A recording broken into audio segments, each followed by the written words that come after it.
Hello friend, मैं आनंदराज। आप लोगों के बीच देखिए, बीएड फर्स्ट ईयर का अब एग्ज़ाम ख़त्म हो गया बिहार यूनिवर्सिटी में। देखिए अब सेकेंड ईयर में अब वो लग जाएंगे, तो देखिए अभी से हम पढ़ाई स्टार्ट कर देते हैं। देखिए आपका सीटेट का पढ़ाई तो चलता ही रहेगा, और साथ में आपका बीएड सेकेंड ईयर का भी पढ़ाई चलता रहेगा। क्योंकि देखिए एग्ज़ाम आपका मार्च अप्रैल तक हो जाएगा, जब कोरोना नहीं रहेगा तो बिहार यूनिवर्सिटी मार्च अप्रैल तक आपका बीएड सेकेंड ईयर का एग्ज़ाम ले लेगी, समझे। तो इसीलिए अभी से ज़्यादा समय तो बचा नहीं है, इसीलिए आप लोग, क्योंकि देखिए इसी में आप लोग को बहुत चीज़ करना पड़ता है। देखिए बीएड सेकेंड ईयर में प्रैक्टिकल बहुत ज़्यादा होता है, इसलिए प्रैक्टिकल का कापी भी बहुत बनाना पड़ता है, समझे। तो इसीलिए आप लोग को कापी, आपको लेसन प्लान बहुत, आपको 4 महीना लेसन प्लान के लिए भेजा जाएगा। तो आप लोग का पढ़ाई बहुत ज़्यादा डिस्टर्ब होगा, इसीलिए अभी से ही पढ़ाई, रिजल्ट आने से पहले तक आप लोग, मतलब पढ़ाई उससे पहले ही पढ़ाई आप लोग स्टार्ट कर दीजिए, समझे। तो आप लोग को ज़्यादा दिक्कत नहीं होगा। नहीं तो कापी इतना बनाना पड़ता है, इतना 60 लेसन प्लान बनाना है, समझे। आप 60 लेसन प्लान बनाने के लिए, समझिए, उसके बाद बहुत तरह के बात है, टीचिंग प्लान है, बहुत है, समझे, बहुत तरह का कापी लिखना पड़ता है। तो इसीलिए आप लोग अभी से ही पढ़ाई स्टार्ट कर दिए। हम कोशिश करेंगे आप लोग का बहुत जल्दी ही सिलेबस कंप्लीट करा दें, क्योंकि इसमें थ्योरी कम पढ़ना है, समझे, और प्रैक्टिकल ज़्यादा होता है आपका बीएड सेकेंड ईयर में।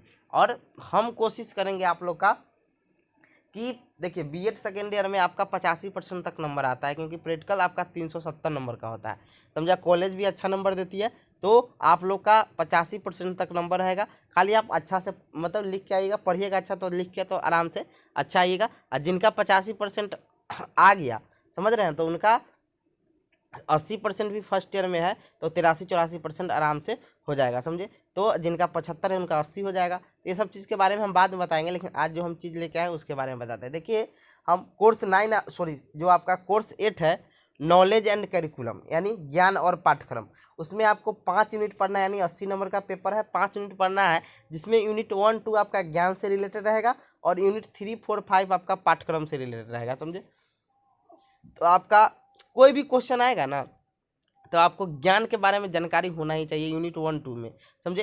तो ज्ञान का क्या प्रस्तावना, उसका अर्थ, परिभाषा, उद्देश्य, विशेषता, ये सब चीज़ आपको जानकारी होना बहुत ज़्यादा जरूरी है। ज्ञान होता क्या है, तो वही हम कोर्स 8 जो आपका है नॉलेज एंड करिकुलम, उसके यूनिट 1 में आपका ज्ञान से रिलेटेड क्वेश्चन रहता ही रहता है, समझे। तो इसीलिए ज्ञान को जानना आपको बहुत ज़्यादा जरूरी है।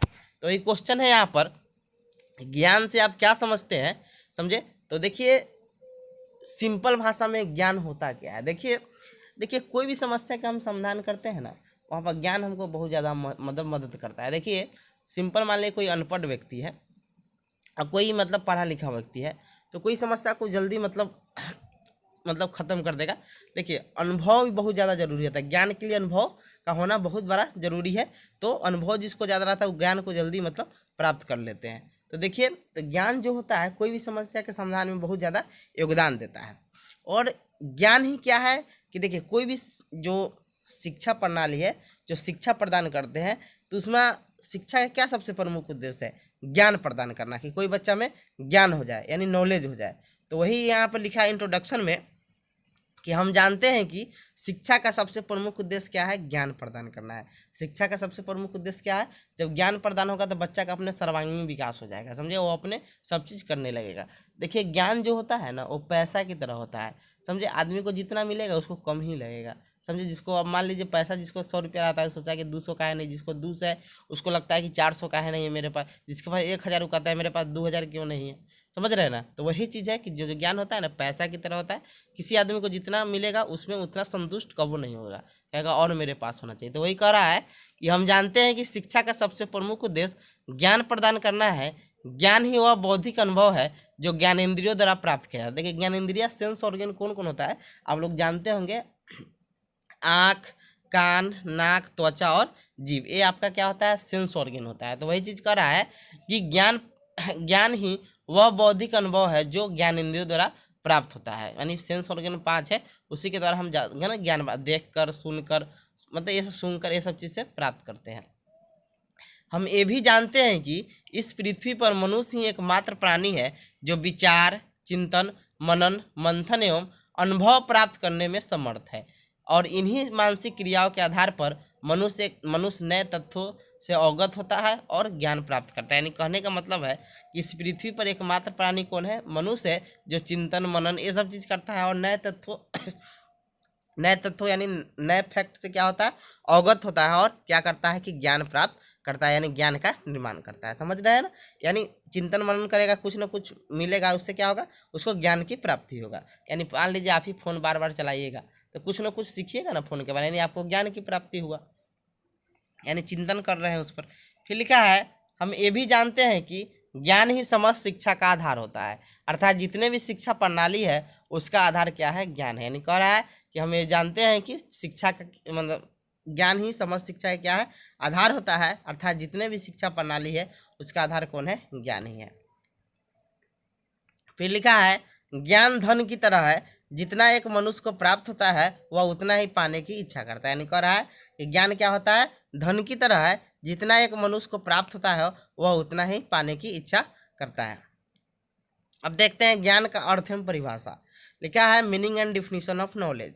लिखा है ज्ञान शब्द ज्ञ धातु से बना है, जिसका अर्थ होता है जानना, बोध, अनुभव से माना जाता है। यानी कह रहा है कि ज्ञान क्या है, ज्ञान शब्द जो ज्ञान शब्द किससे बना है, ज्ञ धातु से बना है, जिसका अर्थ होता है जानना, बोध, अनुभव से माना जाता है। अर्थात किसी वस्तु के स्वरूप का जैसा वह है वैसा ही अनुभव या बोध करना क्या कहलाता है, आपका ज्ञान कहलाता है। फिर लिखा है हम ये भी जानते हैं कि ज्ञान अनुभवों का संश्लेषणात्मक एवं विश्लेषणात्मक रूप होता है। यानी ज्ञान क्या है आपका, अनुभव का क्या है, संश्लेषणात्मक एवं विश्लेषणात्मक रूप है। फिर लिखा है विभिन्न शिक्षा शास्त्रियों ने अपने तर्क एवं चिंतन के आधार पर ज्ञान की निम्नलिखित परिभाषा दी है। पहला आपका है सुकरात के अनुसार। लिखा है देखिए ज्ञान का डिफिनीशन पढ़ ही लीजिए, कोई ही आपको काम देगा। तो पहला डिफिनीशन क्या है आपका, सुकरात के अनुसार बोला जा रहा है, इनके अनुसार ज्ञान एक ऐसी शक्ति है जिसकी सहायता से कोई भी कार्य किया जाना संभव है। देखिए आपके पास ज्ञान आ जाएगा ना तो कोई भी कार्य आपके लिए आसान हो जाएगा, समझे। तो वही चीज़ कह रहा है कि ज्ञान एक ऐसी शक्ति है जिसकी सहायता से कोई भी कार्य किया जाना संभव है। दूसरा है आपका कार्ल सवेबी के अनुसार। लिखा है क्रिया करने की क्षमता ही ज्ञान है। देखिए आप में ज्ञान रहेगा तब ना कोई कार्य कीजिएगा आप, समझे। तो वही कह रहा है कि क्रिया करने की क्षमता ही क्या है, ज्ञान है।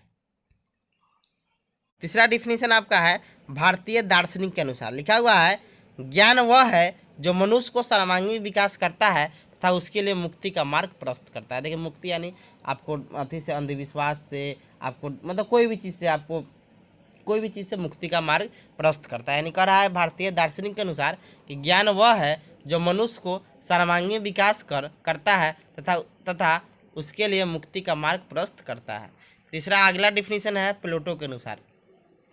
लिखा है विचारों की दैवीय व्यवस्था और आत्मा परमात्मा के स्वरूप को जानना ही सच्चा ज्ञान है। यानी कह रहा है कि विचारों की दैवीय व्यवस्था और आत्मा परमात्मा के स्वरूप को जानना ही क्या है, सच्चा ज्ञान है। तीसरा डिफिनीशन है आपका स्पेंजर के अनुसार वास्तविक जगत का ज्ञान ही सत्य ज्ञान है, आत्मा परमात्मा संबंधी ज्ञान कोरी कल्पना। यानी कह रहा है वास्तविक जगत का ज्ञान ही क्या है, सत्य ज्ञान है, आत्मा परमात्मा संबंधी ज्ञान कोरी कल्पना है। तीसरा डिफिनीशन है रेसेल के अनुसार। अगला ज्ञान वह है जो मनुष्य के मन को प्रकाशित करना है। यानी कह रहा है कि ज्ञान वह है जो मनुष्य के मन को क्या करता है, प्रकाशित करता है। फिर लिखा है उपयुक्त परिभाषाओं के आधार पर ज्ञान के संबंध में निम्न बातें सामने आती है। पहला ज्ञान वह है जो सत्य है। दूसरा ज्ञान हमें अनुशासित करता है, यानी ज्ञान हमें क्या करता है, अनुशासित करता है। तीसरा डिफिनीशन है कि ज्ञान से चरित्र का निर्माण होता है। चौथा आपका है ज्ञान में ज्ञाता का विश्वास होता है। पांचवा आपका है ज्ञान अज्ञानता पर अंधविश्वासों को दूर करता है। तो ये आपका हो गया। अब देखते हैं ज्ञान की प्रकृति या विशेषता, नेचर ऑफ नॉलेज। लिखा है ज्ञान की निम्नलिखित प्रकृति या विशेषता दोनों से बात बराबर है। पहला है कि ज्ञान सत्य तक पहुंचने का साधन है। ज्ञान से हम क्या कर सकते हैं कि सत्य तक पहुंच सकते हैं। दूसरा आपका है ज्ञान शक्ति होती है। ज्ञान एक तरह का क्या शक्ति है, यानी कोई भी कार्य करना संभव हो जाता है जब आपके अंदर ज्ञान आ जाएगा। तीसरा आपका है ज्ञान समाप्त नहीं हो सकता। देखिए ज्ञान कभी समाप्त नहीं होता है, समझे, कोई आपसे बांट छीन नहीं सकता है। चौथा आपका है ज्ञान को प्राप्त करने के लिए अनुभव जरूरी है। देखिए अनुभव बहुत ज़्यादा जरूरी होता है ज्ञान को प्राप्त करने के लिए। पांचवा आपका है कि ज्ञान की कोई सीमा नहीं होती, यानी समुद्र की तरह है, समझे, ज्ञान की कोई सीमा नहीं होती है। इसमें सीमा नहीं होती, इसमें ज्ञात एवं अज्ञात सभी ज्ञान समाहित होते हैं। छठा आपका है कि कोई व्यक्ति जितना ज्ञान प्राप्त करेगा उसके ज्ञान की भूख और बढ़ती जाएगी, अर्थात ज्ञान पैसे की तरह होता है, कोई इससे संतुष्ट नहीं होता है। यानी ज्ञान क्या है, पैसे की तरह है, इससे कोई संतुष्ट नहीं है।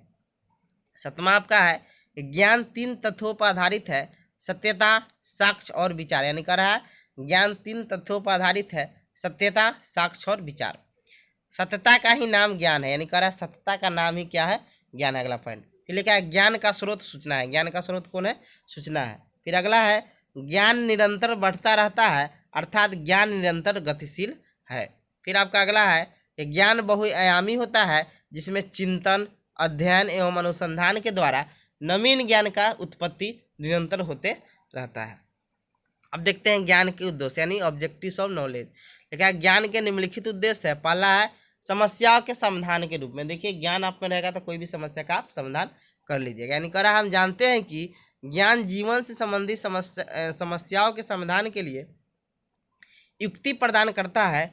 बिना ज्ञान के न तो मनुष्य समस्याओं को पहचान सकता है और न ही इन समस्याओं का समाधान भी प्रस्तुत कर सकता है। फिर दूसरा आपका है व्यक्तिगत विकास। यानी कह रहा है कि ज्ञान का एक उद्देश्य ये भी होता है कि मनुष्य का व्यक्तिगत विकास किया जाए, यानी व्यक्तिगत यानी उसका पर्सनल डेवलपमेंट किया जाए। हम जानते हैं कि व्यक्तिगत विकास के सभी आयामों जैसे भाषा कौशल, व्यवहार, अभिवृत्ति, अभिक्षमता आदि को विकसित करना ज्ञान का महत्वपूर्ण उद्देश्य है। तीसरा आपका है कि किसी घटना और परिस्थिति को समझने में सहायक। यानी कह रहा है ज्ञान का एक उद्देश्य ये भी होता है कि यह किसी घटना और परिस्थिति को समझने में सहायक होता है।